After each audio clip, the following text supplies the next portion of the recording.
Bienvenue sur DMG TV, les histoires mystiques. Tu es nouveau sur la chaîne, n'oublie pas de t'abonner, de laisser un commentaire, de liker et de partager. Tu veux raconter une histoire? Il y a un numéro à l'écran sur le plus 237 655 81 90 17. Envoie ton histoire et on va jouer sur YouTube, Facebook et TikTok. On poste 6 histoires tous les jours sur YouTube, la chaîne c'est DMG TV. Ce qu'on fait c'est pour sensibiliser, donc s'il vous plaît, toujours laisser un like, commenter, partager. Même si tu n'as rien à dire en commentaire, tu peux quand même dire merci pour l'histoire. Et si tu veux t'adresser à quelqu'un en particulier, tu peux dire peut-être histoire 1, voilà ce qu'il faut faire, ou alors poser ta question directement après avoir le H1 que tu vas écrire, ou alors H2 pour dire histoire 2, voici. Donc, laissez un commentaire, partagez comme d'habitude. On va commencer avec la première histoire. Bonsoir BMG, j'espère que vous allez bien, sinon moi ça va par la grâce de Dieu. Je vous suis, ça fait banalement 2 à 3 ans je crois, et j'avais des histoires à raconter, mais j'essayais de trouver du temps pour les raconter. Donc je suis originaire du Togo, mais je suis née en Côte d'Ivoire. Et c'est ma première fois de raconter, donc s'il vous plaît, dans les commentaires, soyez un peu gentils avec moi. Avant de commencer mon histoire, je vous dirais de liker et de partager. Ça aide à agrandir la communauté. Donc voilà mon histoire.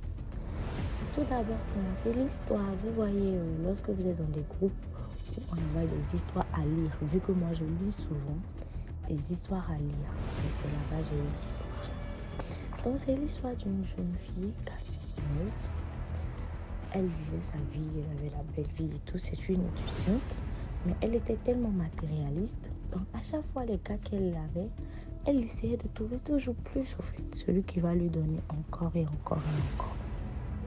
Donc c'est un peu ça. Donc elle voulait aussi être célèbre. Donc à chaque fois elle essayait au fait d'intégrer les réseaux sociaux, mais ça ne marchait pas comme elle le voulait au fait. Donc une fois elle était dans la publication de quelqu'un, et là la personne a parlé d'un groupe d'artistes, et il a tagué la dame qui est la modératrice du groupe dans lequel les célébrités et les artistes. Donc la fille s'est donnée pour objectif d'intégrer les groupes là en fait. Donc à chaque fois elle écrivait à la dame, mais la dame ne la répondait pas. Donc une fois, je ne sais pas si je vais dire heureusement ou malheureusement, une fois, elle a fait truc. Il y avait un artiste qui avait perdu au fait le lien du groupe et il a écrit à la dame. Donc la dame, je ne sais pas comment elle a fait, mais elle a envoyé le lien du groupe, mais genre instantanément pour que la personne puisse s'intégrer et elle va supprimer. Donc au même moment que la personne avait écrit le commentaire et la dame avait envoyé, elle aussi, elle a cliqué là-dessus. Donc elle aussi, elle a intégré le groupe avant que la dame le supprime. Donc dans le groupe, on a vu quelques jours après que non, elle est dedans. Mais elle joue aucun rôle. Donc on a demandé c'est qui la nouvelle personne qui est dedans. Donc elle a expliqué qu'elle n'est pas artiste, elle n'est pas célèbre, mais genre, elle a expliqué. Donc il y avait un gars au fait qui parlait la plupart du temps là-bas. Dans le groupe, c'est lui qui donnait les instructions et tout ça qui parlait. Donc c'est le gars qui lui dit ok, bon, tu es ambitieuse, donc je te laisse dans le groupe. Donc il lui a dit ils vont commencer par s'écrire en inbox en fait. Donc elle était contente et tout ça. Il écrivait au gars. Le gars l'envoie de l'argent, tout ce qu'elle veut. Ils sortaient ensemble, mais elle n'a jamais vu la photo du gars. Elle n'a jamais fait d'appel vidéo au gars. Elle n'a jamais rien fait au gars. Donc le gars il est comme ça la première fois. Il lui disait mais tu sais que c'est possible que tu passes une journée avec l'artiste de ton choix. Mais elle a dit quoi? Mais jamais. Donc elle a dit le nom de son artiste préféré. Et elle a passé toute une journée avec cette personne. Le matin, 7 h du matin, une voiture vient la chercher. C'est-à-dire la personne a passé toute une journée. Elle a passé toute une journée à prendre une photo, à aller faire du shopping avec cette personne. Et le soir, tranquillement, la personne elle est partie. Comme si de rien n'était. Donc 3 mois sont passés, je crois. Là, elle a dit bon. Tu m'as jamais vu, je te donne à chaque fois de l'argent, je te fais tout. Tu me dis tu veux me voir. Ok, aujourd'hui là tu vas me voir.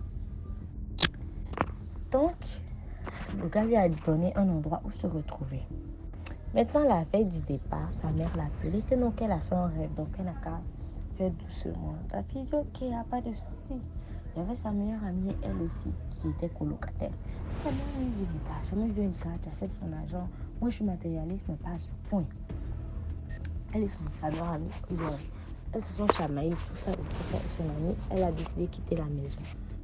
Juste banalement comme ça, mais ça l'étonnait. Mais après, elle dit, de toute façon, maintenant, son gars, il lui donne de l'argent. Donc, elle a décidé d'aller rencontrer le gars. Elle dit qu'elle était arrêtée. Elle écrit au gars, le gars dit, il est là.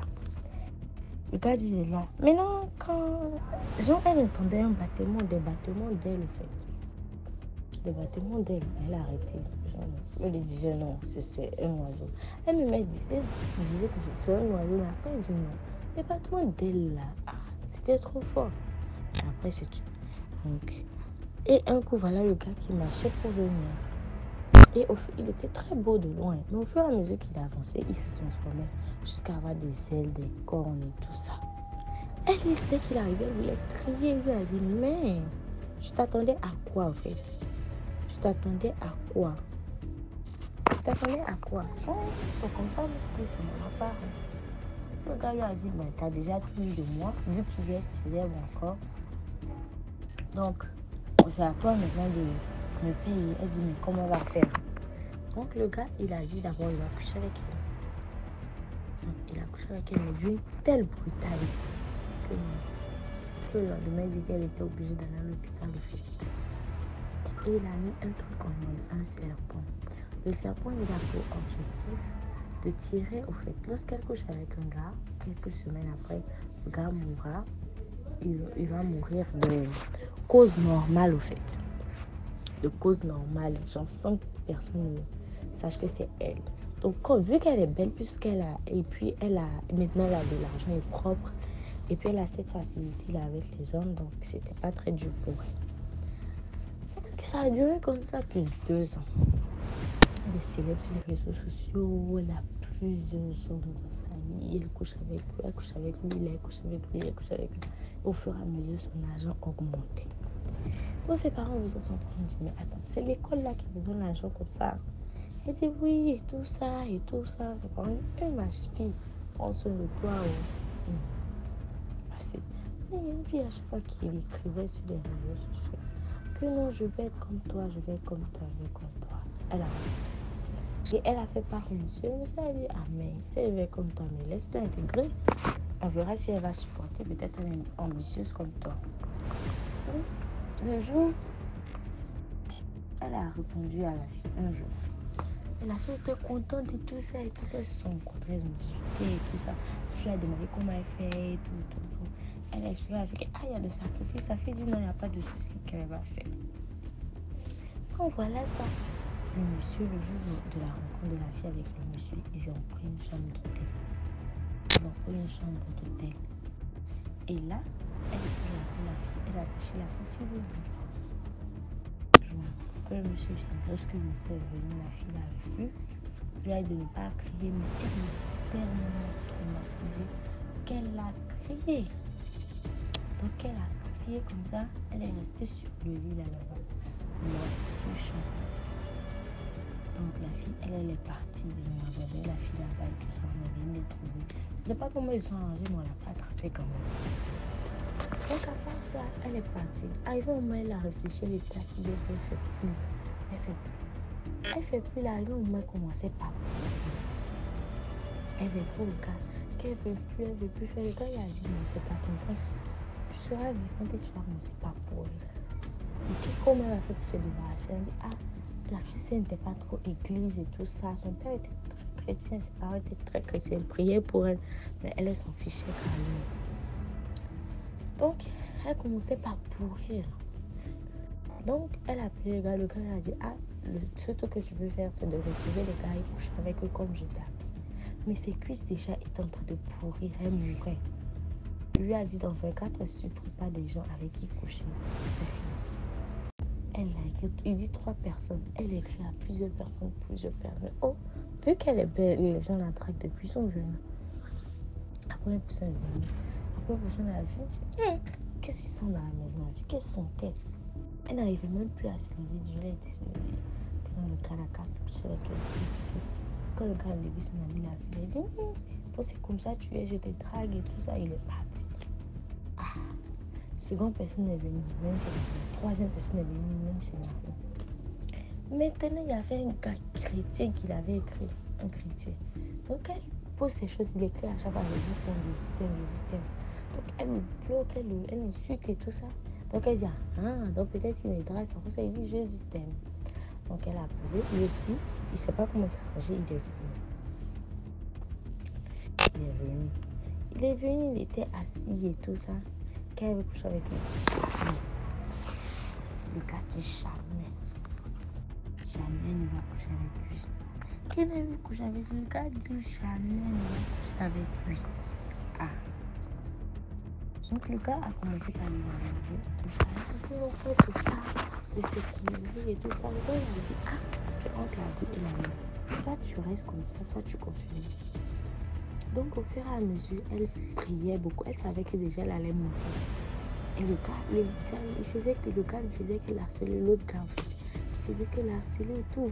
Mais ça là, tu peux bien faire ton âme est déjà à moi. Elle continuait, elle persistait dans la prière. Prière, mais elle continuait toujours à pourrir. Jusqu'à l'emmener. Et ça, c'était sur le lit d'hôpital, le fait de continuer toujours à pourrir. Ses parents sont là, mais qu'est-ce que tu as fait, confesse-toi. Qu'est-ce que tu as fait, confesse-toi. Elle s'est confessée. Elle a demandé pardon. Elle est morte. Maintenant qu'elle est morte, elle dit qu'elle n'était pas morte. Genre, elle était morte pour les gens en fait, mais genre, elle n'était pas morte. Elle dit qu'elle s'est retrouvée dans un avion. L'avion, elle partait. Elle partait. Maintenant, il y avait un pilote. Le pilote était là-bas.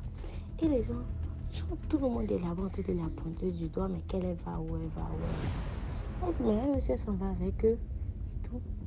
Donc, dans le truc, c'est le garçon qui est descendu. Genre, il y avait un truc comme un crash. Un crash où tout le monde est tombé de l'avion. C'était genre comme un rêve où tout le monde est tombé de l'avion. Quand ils sont tombés de l'avion, c'est l'autre gars chrétien là, qui est venu la prendre pour la sauver. Donc, quand il l'a sauvée comme ça, elle est revenue en aile à l'hôpital. Et quand elle est revenue en aile à l'hôpital, genre... tout a changé au fait. Elle ne sait pas comment elle s'est arrangée, mais tout est revenu comme avant. Comme elle était, elle n'était plus à l'hôpital. Tout est revenu comme avant. Elle s'est retrouvée lorsqu'elle a dit, lorsque le gars avait écrit pour la première fois, Jésus t'aime, et elle était dans sa vie de débauche, elle a écrit Jésus t'aime là, pour la première fois. Genre, elle dit que c'est depuis dans ses débuts, quand elle faisait ses bêtises, pour ça que le gars l'écrivait. Donc quand le gars l'écrit Jésus t'aime net là, elle a cliqué sur celle-là, elle a commencé à discuter avec le gars. Que non, toi, je te connais. Le gars dit non, je te connais pas, mais quand même. Vu que tu es ma soeur en Christ et tout ça, je ne sais pas discuter. On ne sait pas évoluer selon les vœux de Dieu et tout ça. Et après, ils ont fini par se marier. Bon, moi, sérieusement, je ne sais pas si c'est une histoire vraie ou bien une histoire que nous avons essayé de créer. Mais quand même, je l'ai trouvée très belle. Donc, c'était ma première fois, donc soyez un peu indulgents avec moi. Merci, bonne soirée. Merci beaucoup pour l'histoire. Maintenant, on passe à la deuxième histoire. Bonjour la famille DMG, bonjour DMG. Bonjour à toute l'équipe. Et vraiment félicitations pour la série. La technique, ça s'améliore et tout va bien. Alors, terminons-en avec le fameux voyage de Bembis, ce fameux Diakité de malheur. Donc, au final, après avoir visité l'appartement où se trouvait une dépouille, voilà. Partant de là, j'ai discuté avec mes frères, je leur dis mais qu'est-ce que c'est que cette histoire? Vous prenez beaucoup de risques, c'est pas normal, il peut vous arriver des trucs et c'est pas parce que on a des situations de vie compliquées qu'on va marcher avec des gens compliqués. Déjà c'est un monsieur de la soixantaine, il n'a pas à traîner avec des genoux de 20 ans et profiter de vous et tout ça. Voilà, c'est quelqu'un de pas net, pas net. Non, non, moi je leur dis, hein, je me suis retrouvée dans ce voyage et je demande des comptes. J'ai besoin de comptes. Il faut qu'on me dise exactement le pourquoi du comment. Donc, avec mes frères, non, mais non, non, non, non, non, non, non, non, moi j'ai peur de personne. Je n'ai peur de personne. Quand on ne sait pas, on demande. On va y aller ensemble, hein. Et il habitait à l'hôtel avec une dame qui était enceinte. À chaque fois qu'il déboule, il a toujours une dame avec lui. Il reste le temps qu'il faut, toujours enceinte, il disparaît et réapparaît. Je leur dis, on va y aller, vous appelez le monsieur à l'hôtel, on va y aller et vous prévenez que je serai avec vous. Donc, nous sommes arrivés à l'hôtel et tout, à la réception, commandé à manger et tout. Moi, je ne mange pas, hein. Je prends l'eau gazeuse, un soda, parce qu'il faut être lucide, hein, avec ces gens-là. Moi, je sais pas, je marche pas dans ce genre d'histoire. On vient, on sert le monsieur, et il veut jouer le papa qui est timide, qui... Non, non, non, non, non, non, non, ça va pas passer. Je me présente. J'ai dit au monsieur, j'ai fait partie du voyage. J'ai accompagné mes cousins, je suis resté dehors dans la fameuse maison. Alors, vous avez fait 2 commissions déjà. Et tout était pourri. Et le voyage de Bembis, on a failli laisser nos têtes boucanées là-bas. Moi, je veux savoir. Il faut la vérité. Pour que la prochaine fois que mes frères sachent avec qui ils traînent. Donc, finalement, le monsieur, il regarde ses prétendus petits. Oui, je suis avec mes petits. Moi, je suis là, hein. Je ne cligne pas de l'œil. J'attends. Au final, c'était quoi? Il raconte de sa propre bouche qu'il faisait de l'arnaque et il trempe dans beaucoup de choses. Mais par rapport au voyage de Bembis, il avait l'habitude d'aller dans des pays, dans des coins, selon les périodes. Cette fois-là, c'était la période du cacao, pour la vente du cacao. Et il commence toujours par le village le plus au fond. Le plus au fond. Donc, sachant que en revenant, en fait, il commence à gratter, à voler au fond, en fait. Donc, il porte les gros boubous, il double les boubous, il met des collants, il porte les gaines des femmes. Ah oui, hein, ah oui, hein. Et il a des comment on appelle, des chichas, je sais pas, hein, des chapeaux là sur la tête, il y a des trous dedans. En fait, il a des poches de partout, ce monsieur. Il a des poches de partout et avec des grands boubous, on ne sait pas. Ça fait vraiment bien brodé, ça fait chicos, quoi. Il s'en va et tout, et à chaque fois, il raquette. Donc, comme monsieur avait fait le Nigeria pour son époque, il savait déjà manipuler les papiers noirs, voilà. Donc, il a pas mal trompé son petit monde avec devenir milliardaire. Et pourtant, ils avaient suffisamment de sous. À l'époque, on faisait beaucoup d'enfants et on utilisait ces enfants comme main-d'œuvre quand même, hein. Plein de femmes veut dire plein d'enfants veut dire plein de champs ça veut dire qu'on est riche, voilà, simple que ça, hein. C'est pas parce qu'on voulait plein d'enfants, hein, c'était la main d'œuvre, hein, qu'on se le dise. Donc, monsieur commence par le fond et tout, et tout. Alors, qu'est-ce qui se passe à un certain niveau? Il arrive, il entend des pleurs. Waouh, waouh, waouh, tel monsieur est décédé et tout. Vraiment, un grand monsieur pareil, c'est pas possible. Ça va être la catastrophe. Qu'est-ce qu'on va faire des champs? Ces enfants sont grands, ils vont se battre. Le monsieur il tend l'oreille, ce fameux Diakité. Il descend exactement où se trouve le deuil. Donc c'était frais, frère. Ils étaient en train d'annoncer le deuil et tout. Et il descend avec des airs comme ça. Hein? Et il crie, taisez-vous! Il n'est pas mort. Oh oh. On ne le connaît pas. Des bijoux bizarres. Des bagues bizarres. C'est qui ce monsieur? Il remonte ses manches comme ça, il remonte ses manches. Il demande la première épouse. Il demande le fils aîné. Donc, il entre dans la maison où le monsieur est couché. Il demande à ce qu'on ferme les portes. On ferme les portes. On ferme les fenêtres. Oui, monsieur. Il dit ceci. Ne faites jamais ça. Quand un grand homme ferme les yeux, vous n'êtes pas sûr qu'il est mort. Moi, je peux vous dire que ce monsieur, c'est un grand monsieur et il n'est pas décédé. Sa femme qui dit, mais comment ça, mais je vous ai demandé de vous taire et il a interdit de pleurer.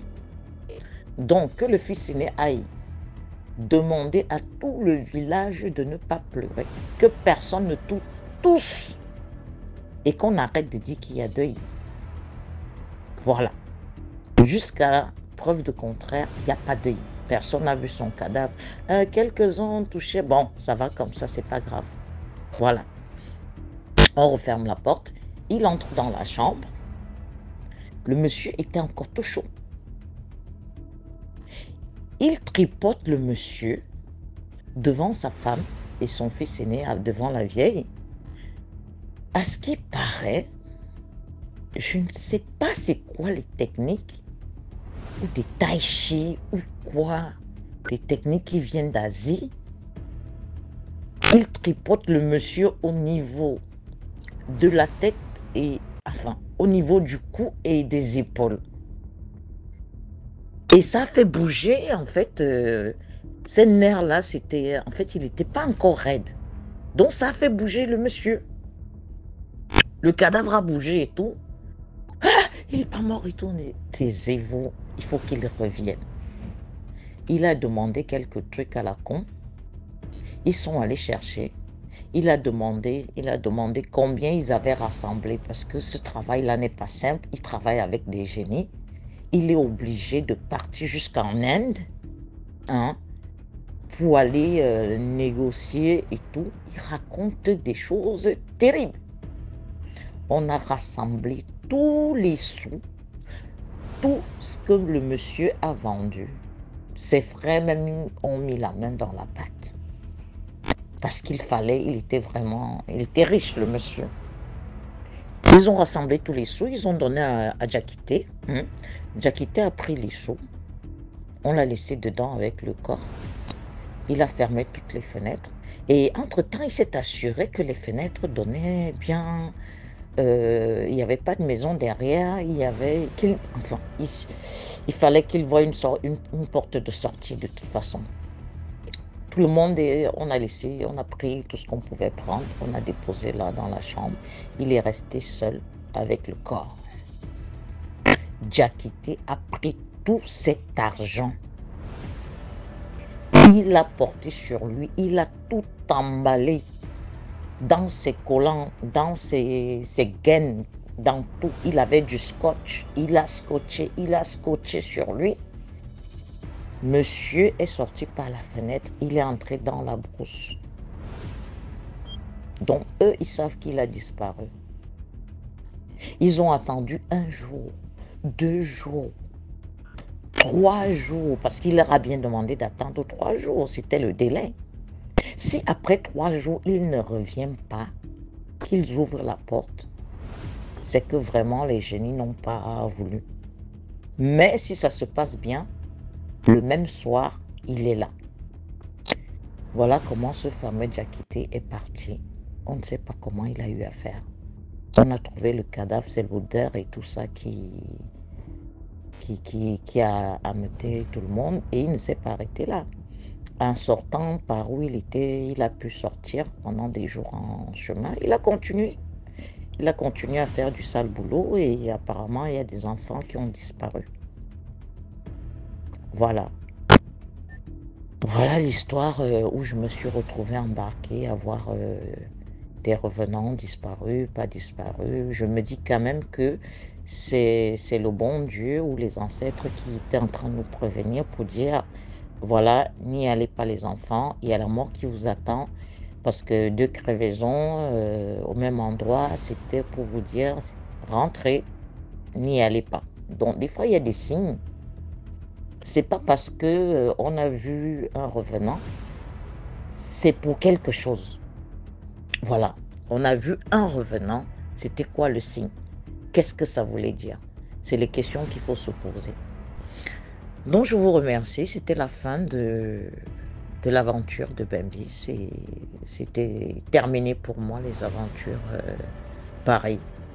Parce qu'on aurait pu disparaître et tout. Je le dis parce que les enfants font tout le temps ça. Les parents ne sont pas au courant. Hein.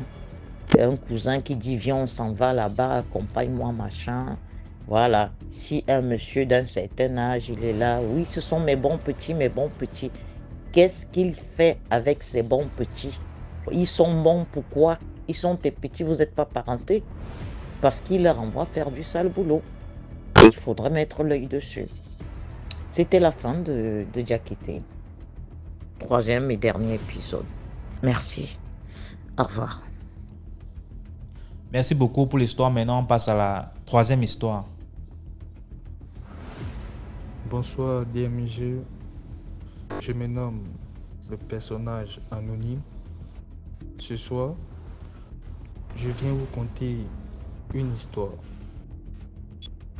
Au fait, tout se passe en Côte d'Ivoire, à Djamé précisément. Nous, les jeunes, on avait décidé de créer une activité qui allait nous rassembler, qui était l'entraînement militaire. Ce jeu consistait à courir sur une longue distance, à sauter des obstacles comme le caniveau, ainsi de suite, à faire des trucs de garçons entre eux. Maintenant, un matin, à partir de 10h, 11h, on se rend au cimetière et bizarrement, le groupe, on était plus de 20. On constate une tombe, pas une tombe qu'on a l'habitude de voir, mais une tombe on dirait maison, c'est-à-dire la personne qui est couchée en bas, tu sais qu'elle a l'argent. Genre ce genre de tombe là. Et bizarrement, la femme elle est couchée sur cette tombe. La particularité de cette femme, elle était pommadée avec une poudre rouge. Tu n'arrivais pas à, on appelle ça comment, à l'identifier. Et chose bizarre encore, cette femme, elle est couchée sur la tombe, gaillardement. Je sais pas, comme si elle faisait l'amour avec la personne qui est en bas, mais c'était bizarre. Et puis chose bizarre encore, elle soulève sa main, son bras étant couché, et puis elle nous fait des signes pour nous dire de venir la rejoindre. De venir la rejoindre. Mais bizarrement, nous, on ne s'est pas arrêté. Bien sûr qu'on a couru. On est sorti du cimetière étant affolé. Maintenant, il y a d'autres amis qui ont lancé des ragots. Je ne sais pas si ce sont des ragots. Ils disent que en courant, ils ont constaté également qu'il y avait une autre tombe. Il y avait un individu qui était là-dedans. Je ne sais pas si c'est un cadavre. Mais il a cassé sa tombe. Il a réussi à casser sa tombe. Bah, c'est un truc qui m'a marqué. Donc j'ai décidé de venir vous faire part de cette histoire. Bonne nuit, bonne chance, DMG. Bonne continuation. Je vous écoute depuis la Côte d'Ivoire. Merci beaucoup pour l'histoire. Maintenant, on passe à la quatrième histoire.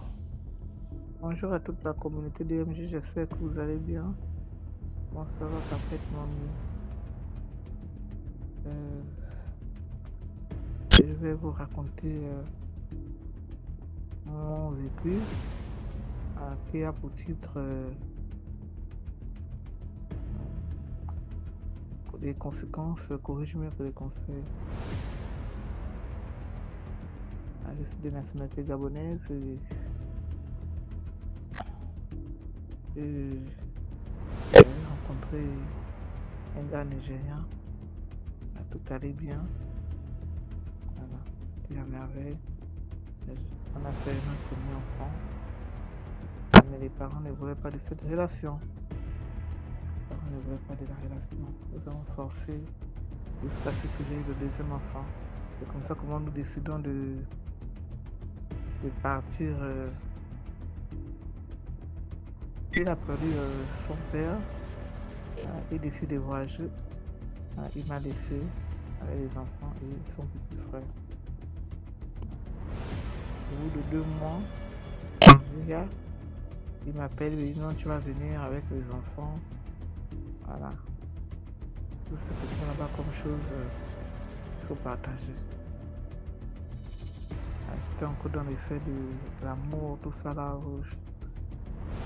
J'ai exécuté ce qu'il m'avait dit, j'ai partagé les choses. Elle m'appelait une de mes grandes soeurs là, venir prendre certaines choses. Et mon aîné m'avait dit non, écoute, si tu veux voyager, donne-moi le bébé. C'était un petit garçon. Donne-moi le bébé. J'ai dit non, j'avais refusé. Voilà, elle était chrétienne. J'avais refusé parce qu'elle était la seule à qui je m'étais confié. Voilà. Donc, avant mon départ, je jouais dans un quartier qu'on appelle le boulevard, ici à Libreville. Mon bailleur avait une femme enceinte.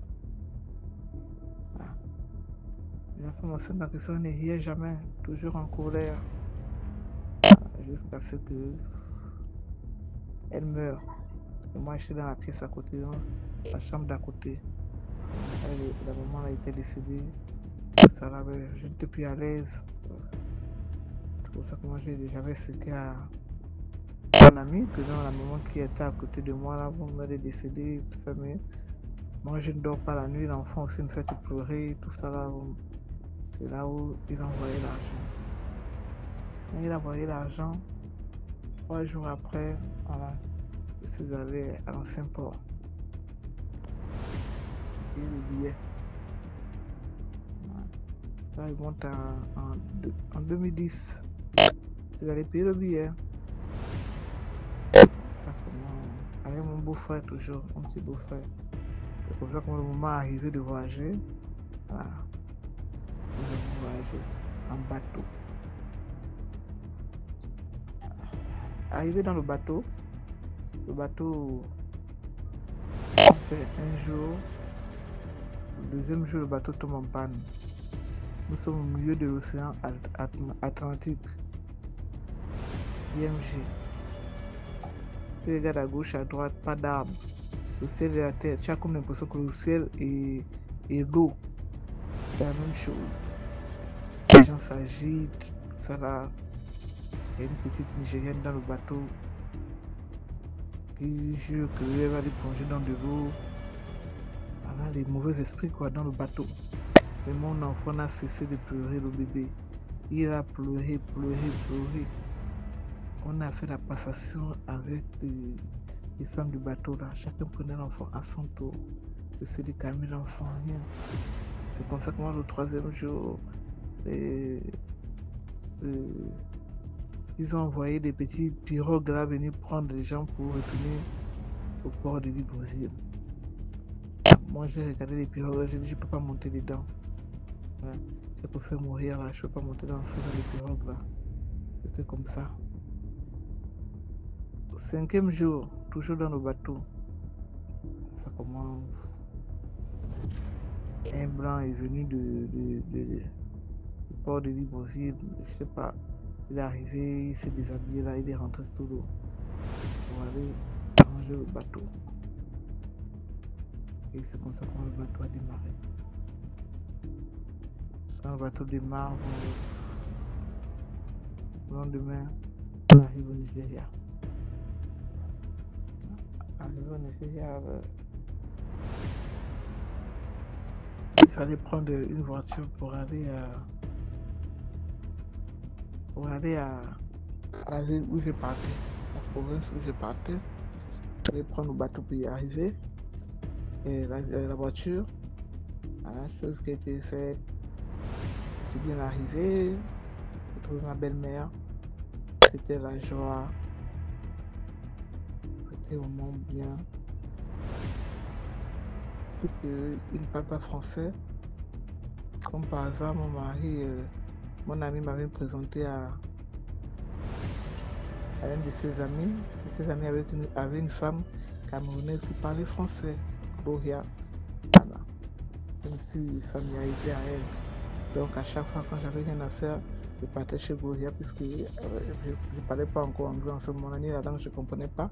Donc je partais passer mes journées chez la petite Gloria. Et on parlait en français. C'était comme ça. Un jour, je me décide d'aller rendre visite à Gloria. Encore. Ma belle-mère me dit non, laisse l'enfant. Je dis bon, en tout cas, c'est ma belle-mère. Je ne pense à rien. J'ai remis l'enfant à ma belle-mère. Je suis parti chez Gloria. Je n'ai même pas duré. Dès que je reviens, la femme du petit frère à mon mari, qui était prophète. Voilà. Je tiens à souligner qu'on habitait dans une concession où chacun avait son studio. Il y avait une église, voilà, qui appartenait au prophète en question, qui est le petit frère de mon ami. Voilà. Il chassait les démons là. Il faisait des sacrifices des animaux là. C'était comme ça. Donc la dame, sa femme, elle vient vers moi avec l'enfant au dos. Elle me dit non, voilà, son enfant est malade. Je l'accompagne. Quand je regarde son enfant, il a des yeux, je ne sais pas comment dire ça, les yeux, le bras en bas, ou quoi, le bras, le machin, comme si l'enfant est en train d'agoniser. Les yeux ont changé de côté, le blanc, le noir est descendu, le blanc monté. Il dit, mais là, on part vous faire, machin, vous.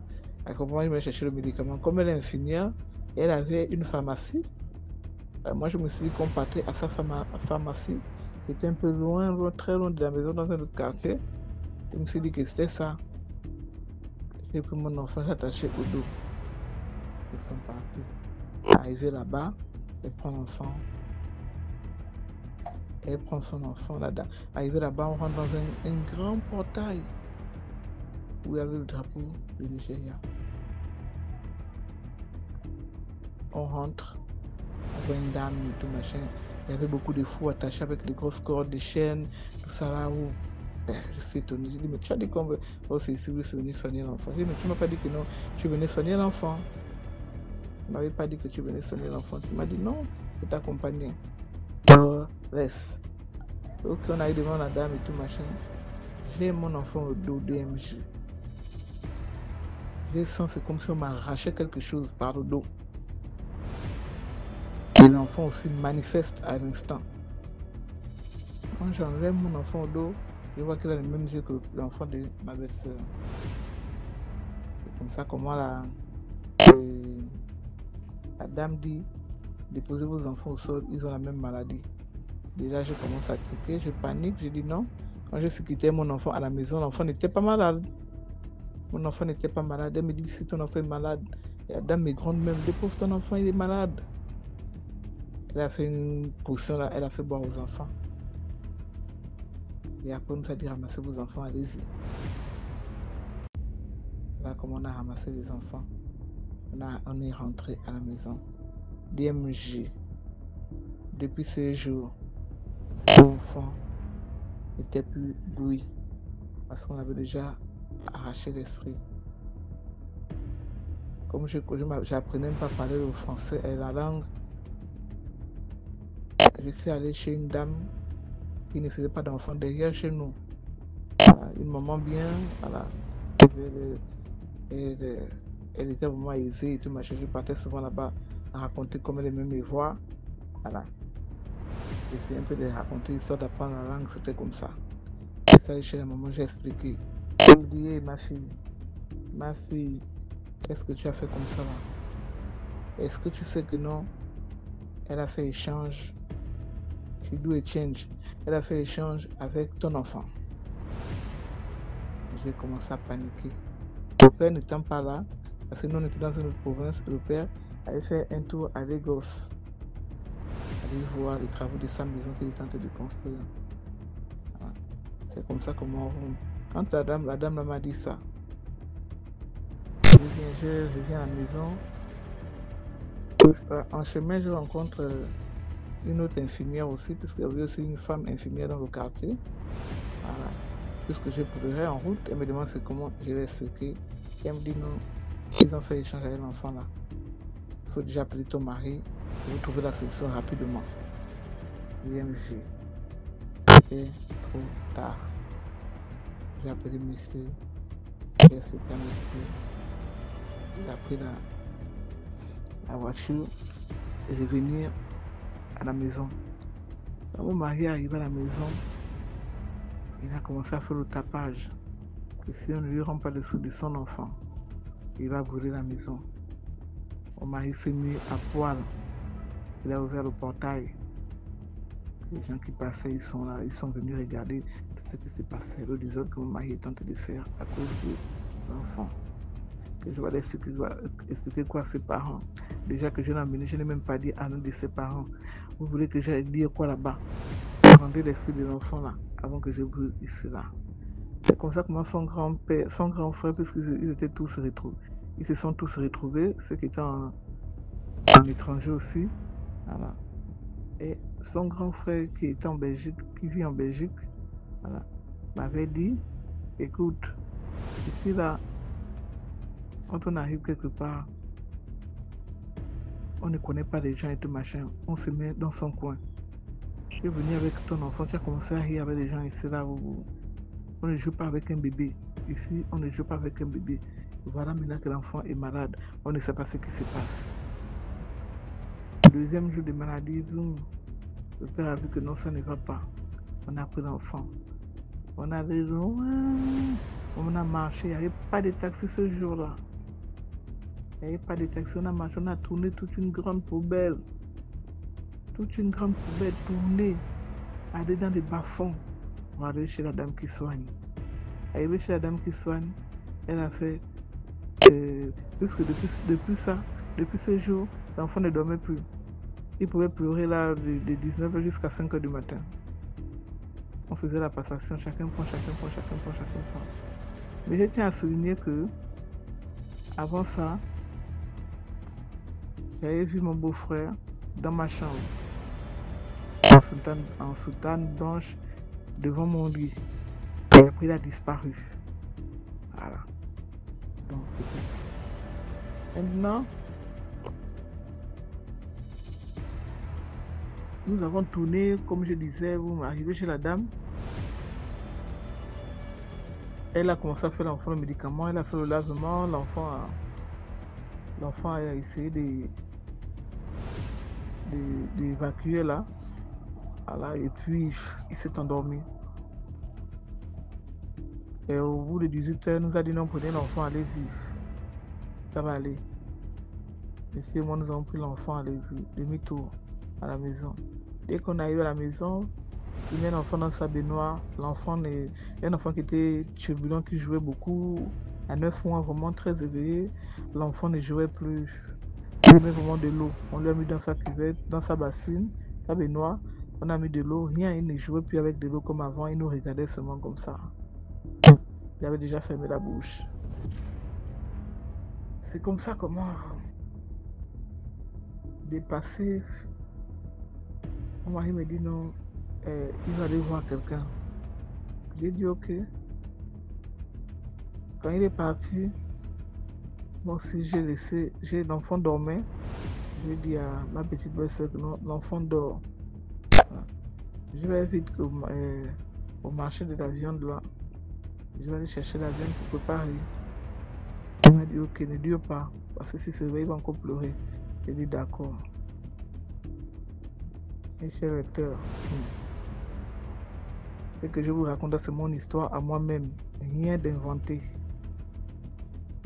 Je suis parti au marché, Dès que je reviens du marché, je trouve ma belle-mère, son fils prophète là, et sa femme qui m'avait emmené chez le Nganga là. Ils ont creusé un petit trou, ils ont coupé la poule, et ils ont versé le sang sur mon enfant, et ils ont mis mon enfant dans la tombe là qu'ils ont creusé là. C'est de là où je balance mon sachet que j'avais en main. Je commence à crier. Ça, c'est quoi qu'on me fait à l'enfant comme ça là? Mon beau-frère me répond, ton enfant est venu avec un mauvais esprit depuis le Gabon. Et nous sommes en train d'enlever ça. Je dis, comment l'enfant est venu avec un mauvais esprit depuis le Gabon? Comment? Un bébé comme ça, quel genre d'esprit? Quand il est venu, tous les mois que j'ai fait ici, là, l'enfant allait bien. Pourquoi c'est maintenant à 9 mois que l'enfant, vous constatez que l'enfant est venu avec un mauvais esprit du Gabon? Ça, c'est quelle histoire? J'ai commencé à faire le bruit. Les gens sont venus là, c'est comment j'ai expliqué aux gens, et les gens criaient. Oh. Les gens, ils étaient en train de crier, mon Dieu, qu'est-ce qui se passe là pour fille? C'est comment? J'ai appelé monsieur, quand monsieur est venu, oh. C'est de là où mon mari avait coupé les ponts avec sa propre mère. On ne parlait plus ensemble. J'avais déjà l'enfant que j'avais en main était déjà cadavre. Ils ont vite lavé l'enfant. Ils m'ont remis l'enfant. L'enfant ne faisait plus rien, il ne manifestait plus. C'est comme ça comment ils ont amené l'enfant. Et on a décidé d'amener l'enfant à l'hôpital qui était proche de la maison. Dès qu'on arrive, on amène l'enfant à l'hôpital. DMG, je ne reconnaissais plus mon enfant parce qu'il était devenu comme un petit singe bien grillé. L'enfant cabinet maintenant ses intestins. C'est comme ça comment mon beau-frère en question qui est prophète vient à l'hôpital. Il vient tourner au lit de l'hôpital. Lui au moins ne s'entend plus. Il vient tourner au lit de l'hôpital. Il ressort. Mes belles-sœurs, ma belle-mère, ils sont venus. Ils ont regardé l'enfant, tous sont ressortis. L'enfant est mort après quelques heures. C'est comme ça comment...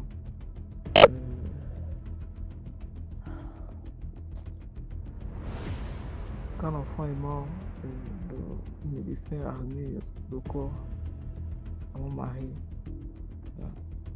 Mon mari est arrivé dans la construction. Il a demandé à son frère d'enterrer l'enfant là. Son frère prophète t'a canté à l'enfant que tu as mangé. Il est parti creuser la tombe derrière la maison. Il a enterré l'enfant. Et moi j'étais toujours dans mes pleurs. Il ose venir me dire que non, voilà, ici, ne pleure pas parce qu'ici au Niger, on n'enterre pas les gens derrière les maisons. Si la police nous attrape, on va faire la prison. Je ne l'avais pas répondu. Comme ça, comment tout le quartier était alerté. Mon beau-frère et sa femme m'ont tué l'enfant. Le quartier était alerté. J'ai une colère est rentrée en moi. Je ne m'adressais plus à personne. Un jour comme ça, je dors au salon. Après la mort de l'enfant, je suis là, je dors au salon. Je dors au salon. Non, c'est comme dans un rêve. On est en train de m'attacher, on est en train de me tirer avec des grosses chaînes. Je me réveille, j'ai regardé mon fils qui était à côté de mon premier fils qui était resté, il avait 4 ans. Voilà. L'enfant commence à vomir. C'est comme ça que moi j'appelle son père que nous voilà. Ils ont commencé avec le deuxième. Le père aussi arrive. Il a commencé à parler. Vous avez mangé un, si vous tentez. Là maintenant je vais vous brûler. Il est parti payer l'essence. Et si vous tentez encore, je vais vous brûler. DMG le soir, l'enfant plus de fièvre. Parce qu'il chauffait beaucoup, la fièvre était montée. Plus de fièvre, si. C'est comme ça comment son oncle qui est en Belgique avait envoyé de l'argent. Il a envoyé une voiture et puis de l'argent. Il a dit non. Prends ta femme et ton enfant qui est resté retourné au Gabon.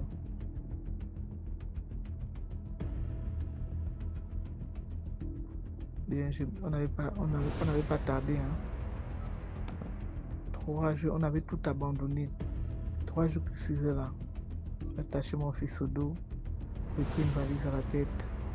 Lui aussi, il a pris 2 valises avec direction à l'aéroport. Là maintenant, on était venu en avion. Direction à l'aéroport.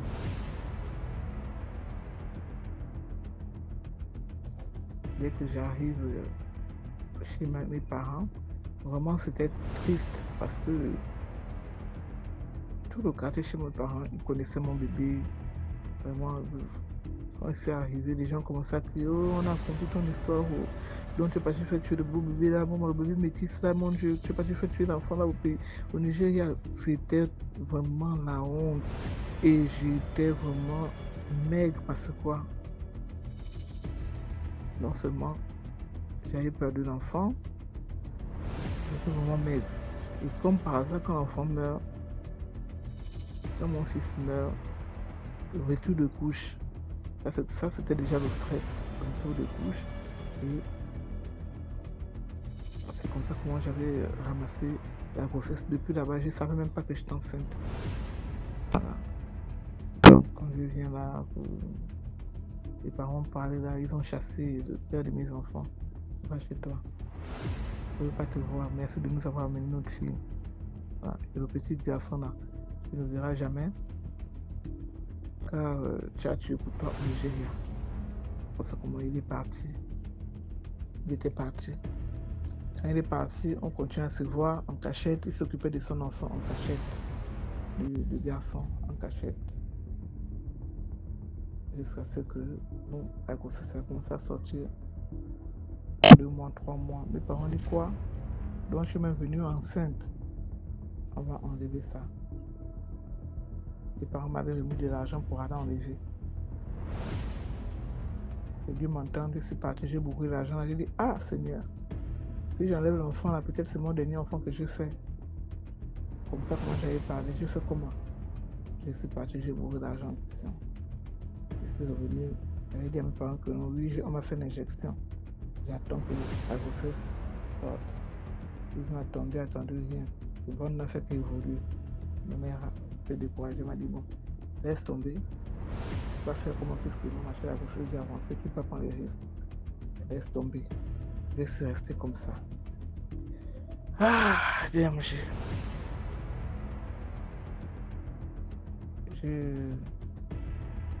Je tiens d'abord à souligner que non, ma belle-mère m'avait donné la photo de sa belle-fille. Elle m'a dit mets ça dans la valise. Quand tu vas arriver à la maison, au Gabon, tu vas chercher qui réellement a tué son enfant. J'avais pris cette photo-là, j'ai mis dans ma valise. Arrivé au Gabon, j'ai fouillé toute la valise, je n'ai plus jamais vu cette photo-là. Donc mystiquement, ils ont retiré leur photo. Mystiquement, son mari et elle, ils ont retiré la photo. Voilà comment la grossesse évolue et tout machin. La fin de Véronique a dit à césarienne. J'ai fait 3 jours de douleur, rien que le sang qui sortait. Rien que le sang qui sortait. La poche d'eau s'était déjà remplie depuis longtemps. Donc l'enfant était là. Elle vivait sans liquide amniotique. C'est comme ça comment ils ont tout fait. C'est passé au bloc. Ça s'est bien passé par la grâce de Dieu. Alors j'ai eu ma fille. Laissez-moi vous dire que ma fille reste la dernière jusqu'aujourd'hui. Elle a déjà 13 ans. Elle reste la dernière jusqu'aujourd'hui. Après plusieurs tentatives de grossesse, je n'ai plus jamais eu un bébé à la main. Je n'ai plus jamais eu un bébé à la main. Après ma fille, elle a eu son petit frère. La même chose. J'ai bien fait 9 mois de grossesse. J'ai accouché. L'enfant est parti à 1 semaine. Actuellement le même visage que celui qui était parti au Nigeria. Comme c'était en 2015, j'ai laissé tomber.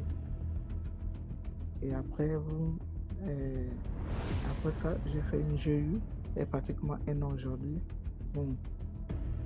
Donc, ma fille reste la dernière et je n'ai plus jamais eu d'enfant. Je n'ai plus jamais eu d'autres enfants. Voilà. La morale de l'histoire, c'est quoi?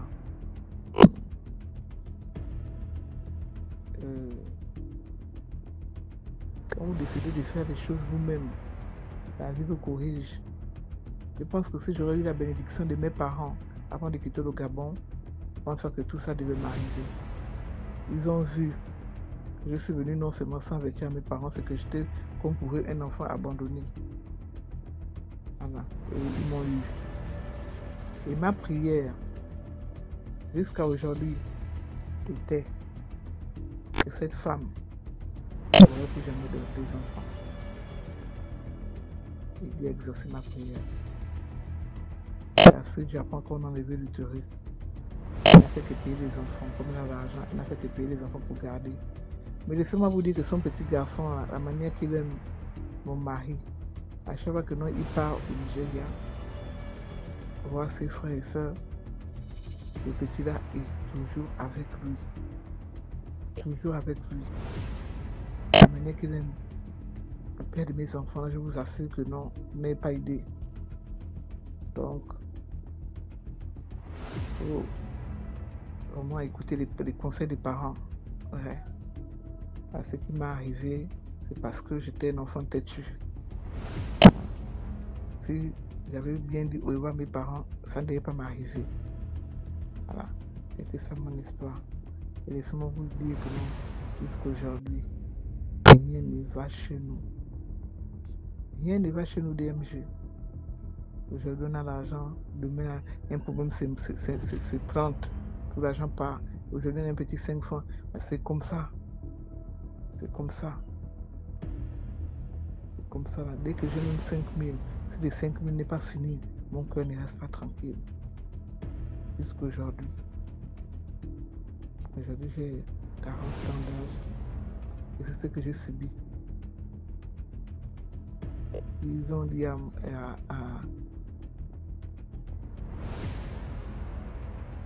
ma personne, à mon ami, que comme tu étais là, on va te montrer, la fille là va te faire vraiment souffrir. Il peut me donner l'argent pour garder là. Je vous assure que DMG, je ne le fais pas de moi-même parce que après je cherche comment. Je cherche où est passé cet argent, mais je commence à réfléchir ce que je fais avec cet argent-là. L'argent est parti. C'est ça là. Je suis en train de prier Dieu vraiment que je puisse rencontrer un bon homme de Dieu pour pouvoir m'aider avec cette situation. Jusqu'aujourd'hui, je suis avec lui. On garde nos 2 enfants ensemble. Il n'y a plus de problème. Les enfants grandissent tranquille à merveille. Mon petit garçon était parti, moi qui avait 4 ans. Voilà. Aujourd'hui, le grand, il a 17 ans. Gloire à Dieu. Voilà. La fille a 13 ans. Nous sommes tranquilles. Ce problème qui m'embête, c'est le problème de la main percée. Voilà. On essaie d'avancer, mais je ne sais pas. Je ne sais pas. Parce que pour eux, sa mère avait envoyé au Gabon, c'était pour chercher l'argent. Et ils sont venus se marier à une femme gabonaise. C'était ça leur problème. C'était ça mon histoire. Merci et bonne soirée à tous, à toute la communauté. Merci. Merci beaucoup pour l'histoire. Maintenant, on passe à la 5e histoire. Bonsoir DMG, je viens à nouveau te conter cette histoire qui a marqué mon existence. Au fait, j'habite une maison où il y a des personnes qui travaillent, c'est-à-dire font le ménage, ainsi de suite. Et moi, il y a une personne qui est venue travailler dans ma maison. Moi, lorsque je l'ai regardé, j'ai su qu'il n'était pas net. J'ai su qu'il faisait des choses. Et cela a poussé ma curiosité. Puisque vous voyez le gars avec des chapelets, le courant. Je me suis dit qu'il y a quelque chose dont je dois avoir clé là-dedans. Donc moi je cause avec le gars et c'est comment. Et puis à cette époque-là, il y avait une fille qui était fan d'elle. Mais je n'arrivais pas à la voir. Donc j'essayais de voir comment ça se passe. Comme une expérience, j'ai dit ok, ça tombe bien. Puisque j'arrive pas à séduire cette fille-là, est-ce que tu peux faire un truc pour que ça puisse aller aussi rapidement? Et bizarrement, il a fait, et je vous le jure, et commencé à causer avec la fille. On dirait qu'on était dans un monde de bisounours. C'est pour juste sensibiliser que les filles, vous êtes tous des proies faciles. Moi je sais pas si la prière vraiment protège, mais je peux vous assurer qu'il y a des personnes qui peuvent être dans un trou avec votre nom simplement et vous attacher, et vous brasser, et vous séduire, et vous rendre amoureux. Je sais pas si c'est bon ou pas, mais je trouve que ce n'est pas normal puisque la personne n'a plus en fait son libre arbitre. Maintenant, les personnes qui le font, tôt ou tard, ça va se gâter. Tôt ou tard, tôt ou tard. Donc, c'était mon histoire. Bonne soirée, TMG. Le personnage anonyme depuis la Côte d'Ivoire. Merci beaucoup pour l'histoire. Maintenant, on passe à la 6e histoire. Bonjour tout le monde, bonjour DMG, bonjour la famille, bonjour à toute l'équipe, bonjour aux anciens, bonjour aux anciens. Et parole de Dieu, bonjour, je vous remercie de tous ces conseils et votre sagesse qui fait beaucoup pour nous. C'est l'histoire aujourd'hui de deux frères. L'aîné, un garçon, et sa petite sœur qui ont quitté les parents pour aller dans une ville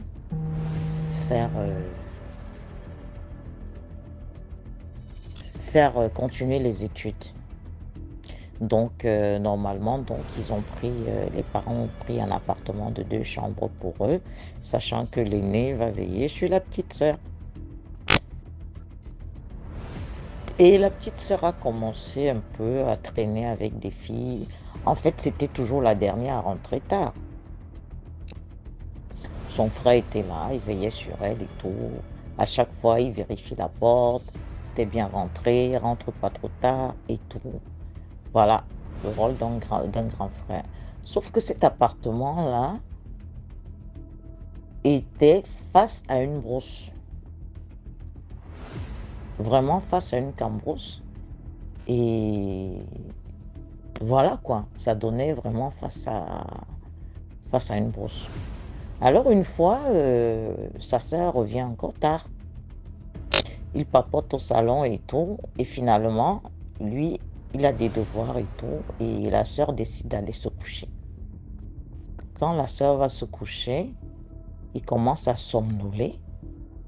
30 minutes plus tard, on toque à la porte. Mais nous sommes nouveaux ici, on ne connaît personne. Mais les copines à mes sœurs ne peuvent pas oser venir toquer à cette heure-ci. Grâce à Dieu, il n'a pas demandé c'est qui. Il est parti lorgner pour voir qui ça pouvait bien être.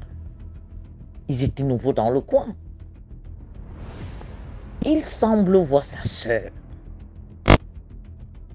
Le visage est flou. Et c'est comme si elle avait le dos voûté et des bras un peu plus longs. Je sais pas. Et plus il lorgnait, et plus cette entité aussi lorgnait du genre, je sais que tu me vois, que tu me vois. Elle continue à toquer de plus belle, elle insiste.